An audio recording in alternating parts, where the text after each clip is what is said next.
Itt a Mikulás bácsi. Képzeld, a manóim megsúgták nekem, hogy szeretsz hercegnős ruhákba öltözni, és úgy táncolni, mint egy igazi kis királylány. Nők lennétek, hiszen... Igen. Hogy Adás barátai! Bizony, de még ír rám, még olvasom. Azért, mert hogy akkor a legjobb barátnők lennétek, hiszen mindhárman annyira különlegesek és bátrak vagytok. Figyelj, még mindig írt, figyelj. Hát nézem, azt írta. Azt is hallottam, hogy nagyon szereted a rénszarvasokat. Szereted a rénszarvasokat? Igen. És a többi rénszarvason már alig várják, hogy meglátogassanak téged. Júj!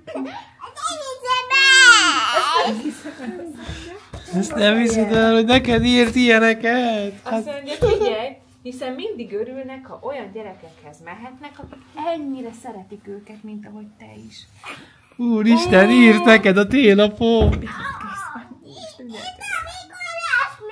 Figyelj, és azt mondja, már készítem a csokival teli zsákomat, hogy hozzád is eljusson a sok-sok finomság. Viszont egy dologra szeretnélek megkérni. Próbálj meg kevesebbet rosszalkodni, és mindig figyelj arra, amit anya és apa kérnek tőled. Erre már nem figyel erről. Ez nem érdekes. Jó. Igen. Figyelj! Azt írja még, hogy ők mindig a legjobbat szeretnék neked, úgyhogy ha szót fogadsz, nekik még több móka és boldogság vár majd rád. Maradj mindig ilyen vidám és kedves kislány. Hamarosan érkezem hozzád. Jó!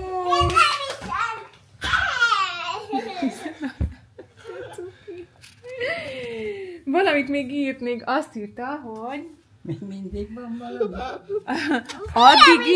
Addig is vigyázz magadra, szeretettel, Mikulás bácsi. Jó! Gyere kis tücső. Úristen, nagyon boldog vagy? Igen. Hát akkor tényleg jön hozzád a Mikulás.